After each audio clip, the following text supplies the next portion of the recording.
Hey guys, Oakley here and welcome to episode 11 of the 250k challenge, and it is a jumbo edition today because we've got two episodes in one.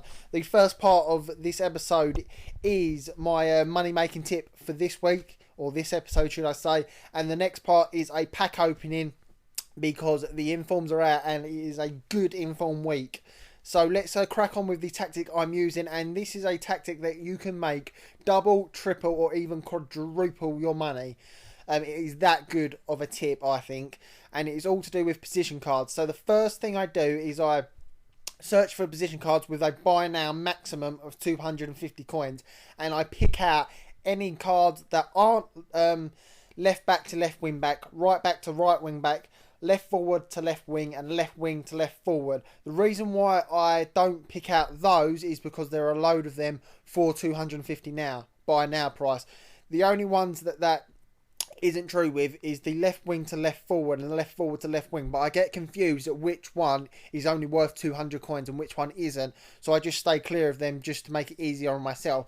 But then as I said, I just go out and pick any other one. So you centre mids to your centre attacking mids, your centre attacking mids to centre forwards.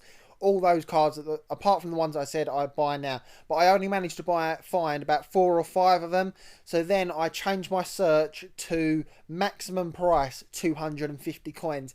And what I do is for the first 10 pages, I bid on absolutely everything minus the ones that I said. So I'll say that again. You want to bid on every single one apart from left back to left wing back, right back to right wing back, left forward to left wing, and left wing to left forward. Apart from that, I bid on every single one for the first 10 pages, which on the 10th page, it's usually around about 10 to 15 minutes of the time remaining. What I do is I then go away, come back, see which ones I've won by going to my watch list, and usually you win about 75% of the ones you bid for, and the majority of the time you pick them up for 150, 200 coins usually. Then what I did is I'd done exactly the same thing for the next 10 pages, went away until I literally filled up my watch list of about 120 cards, all position cards. And then what I started to do when I started to sell them was I was putting them up for some of the cards for 300 and 350, some for 500 and 750, but it was too confusing at trying to remember what position card I was putting up for what price. So I just put a standalone price of every single card that I had, 500 start price, 750 buy now. And what I found is that they sold pretty much the same rate as when I had them cheaper. And that is what I think that's because with position cards and formation cards, you can't actually search for a particular position or a particular formation. So people don't want to be searching through page after page after page looking for the position card that they want. So what they do is they probably look at about the first 3 or 4 pages and then try and find the cheapest one and then buy that. So regardless of if you've put it up, as long as you ain't like charging like $2,000 for a card, but as long as it's like sort of around about the 500 mark, people are willing to part with that because it's not that much coins. So I just found it easier to do it with a start price 500, buy now 750. But what I did find is the cards that I were bidding on, I had a lot of centre mids to centre attacking mids and centre attacking mids to centre forwards, and those are definitely the hardest to sell. I still sold them for between 500 and 750, but because I had so many, it just took me longer. It just seemed like they weren't selling as much, but that's probably because I had at least probably that filled up about half of my watch list of those cards.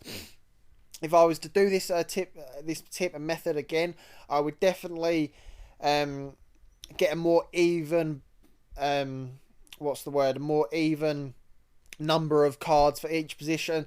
I would definitely pick up more centre mids to centre defensive midfielders. Those sold like hotcakes right. I would pick up some right wings to right forwards. I did manage to pick up one right wing to right forward, and that sold for about 2,000 coins. If you watched one of my previous episodes on position cards, that was the card I was picking up and selling for around about 4,000, 4,500. I'm not sure if you can still sell it for that price, but I sold my one that I picked up in this episode, I think, for about 2,000 coins, so there's definitely money to be made with that card.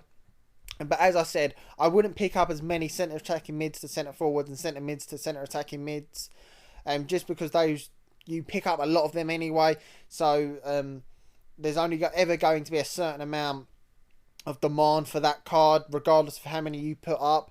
And as you can see, at the end of that method, I made 37,000 coins, and I think I spent just over 10,000 buying all the cards and filling up my watch list.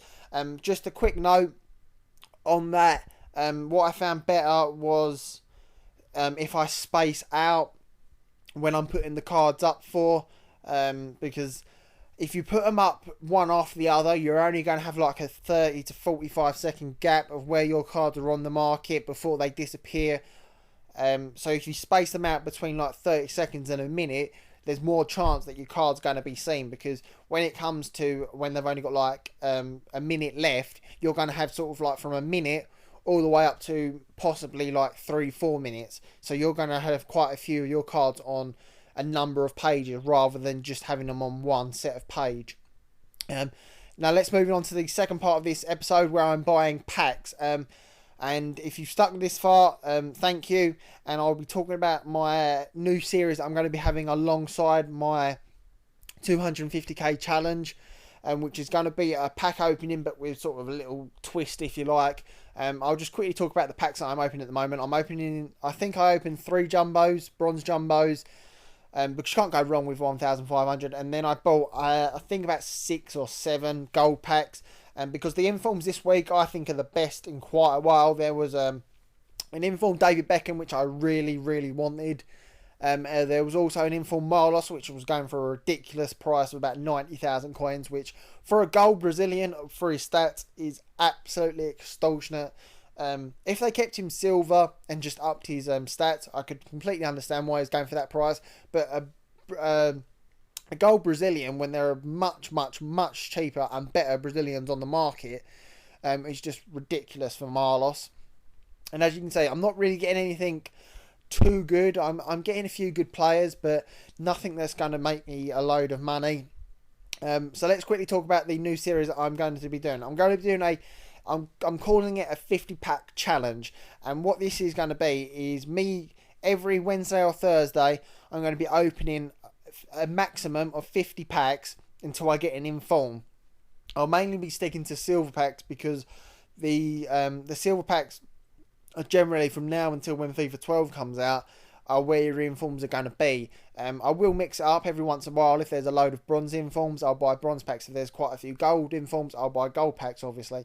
But I'll basically keep opening packs until I get an inform. If I get an inform on the 26th pack, I'll stop at 26. If I don't get an inform, then I'll obviously buy 50 packs. What I'll do is I'll show you me opening the packs. I'll probably speed up the pack openings, because you don't want to be sitting through 10 minutes worth of a pack opening.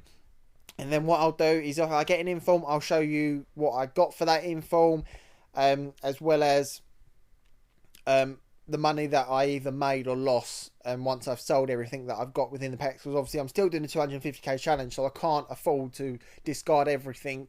So I'm going to have to obviously sell stuff to free up space. And as you can see there, I was bidding on an informed David Beckham, because I really, really wanted an informed David Beckham. And I managed to pick one up in a 4-4-2 formation for 57,000 coins. And when I picked that card up, he was going for around about the 70,000 mark. But as soon as I got him, I sort of had that realisation that I'm probably never going to play a game of Ultimate Team until FIFA 12 comes out. So I don't particularly want him. So I tried to sell him, but I didn't get anywhere near what I wanted for him. I ended up selling for about 48,000. So I ended up making probably about 10,000 loss after tax. And as you can see, I'm just selling my cards slowly but surely. I'm on 164,000, or is that 184? 164,000 at the moment.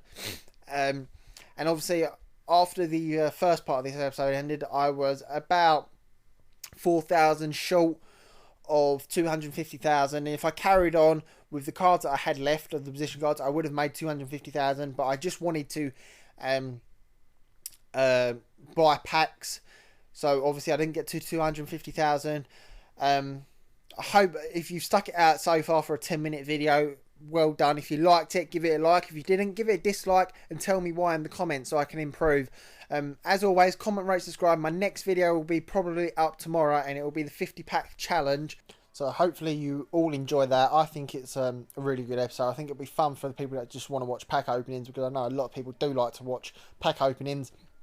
So in my 250k challenges, you will no longer see me opening packs. So if you want to see me opening packs, watch out for the 50 pack challenge. Hope you all enjoy it. Catch you all in my next video. Comment, rate, subscribe. Catch you later.